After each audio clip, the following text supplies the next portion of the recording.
I thought I had safety in a marriage. And then he left. So I think it's a dangerous thing to seek safety in another. But when we have safety in ourselves, we really can have the most amazing experience in intimacy with another human being. Welcome to Marriage IQ, the podcast helping you become an intelligent spouse. I'm Heidi Hastings. And I'm Scott Hastings. So many of us, this is why we get married. We want safety. We want something in our lives that's secure, safe. Do you think it's possible or advisable to have something in your life that you feel just really safe and secure with? Through this experience, I've learned that if I trust myself and I'm willing to be uncomfortable, I know that I could find a way back to okayness no matter what, then I'm going to take the ride. From my inner safety, I can lean in and have that intimacy with another because I'm not afraid of the future. I'm willing to take risks. And I think that's where intimacy happens. If I want to feel more secure in my marriage, it needs to start with my own inner work to know who I am, to understand my identity, and to feel safety within myself so I can lean in more to my marriage. When I was divorced many years ago, I thought I had terrible luck. I'd done all of these things to create a perfect marriage, and it crumbled. It dissipated right before my eyes. All of my dreams were hung on that safety I thought being married in the right way, in the right manner would provide, and it didn't.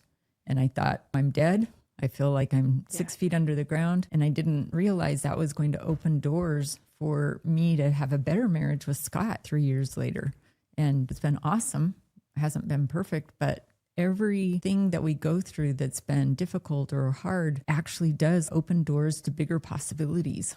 The more we learn through those experiences, if we choose. You have to choose what you want your life to look like. For me, as the experience was happening, I realized that, okay, this happened to me. Who am I? What am I responsible for? How could I get to know myself better? And how could I go back on the playing field and expand as a human being? Yeah, bad things happen, but good things can happen too. And because we don't know, that unlimited field offers us so much more. So you had the coherence to go back on the field and say, hey, I'm available. But some of us, we don't do that. We make it small and small because certainty at all costs. When something happens to you, you gain wisdom. And that wisdom is the protection. But there's a difference between wisdom and fear. So this happened to me yesterday. I got screwed out of a deal in business. Let's just say I didn't sign a contract. So my wisdom tells me, oh, I got to sign a contract next time.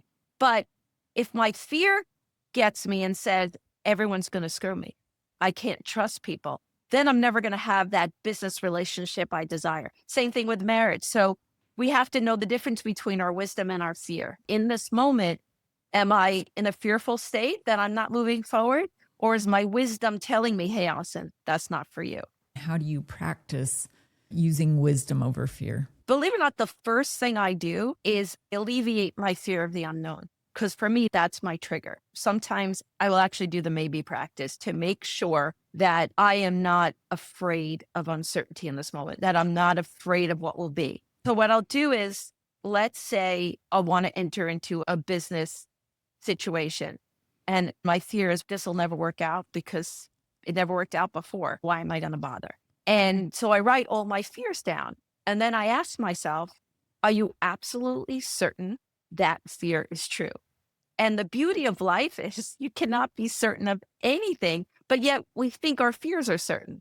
So then I'll recognize, wait a second, I can't know that this person is not going to be honorable in this business transaction. I'm not certain. So what else is there? And then I'll literally like maybe statements. Maybe this will be a good business transaction. Maybe this, maybe that. And it sounds so simple, but the minute you start to write the maybe statements, you're out of that certainty, fear state, and you're in this open state because you realize life has maybe. And so then I'm looking at this business partner and I have objectivity because I am not equating the unknown with doom. And what I'm also doing is I'm letting go of the fact this happened yesterday. That means it has to happen tomorrow. So I'm in this state where I am present. I am not afraid of what could possibly happen. And then I could look at this person with more objectivity, with more wisdom. And then I could see, wait a second, he has some qualities that the other guy had. I don't like how he's negotiating. Or this person feels trustworthy, so I'm going to have a different experience. When I'm not afraid, I'm accessing my wisdom. The maybe practice and wisdom and fear, they're all interrelated.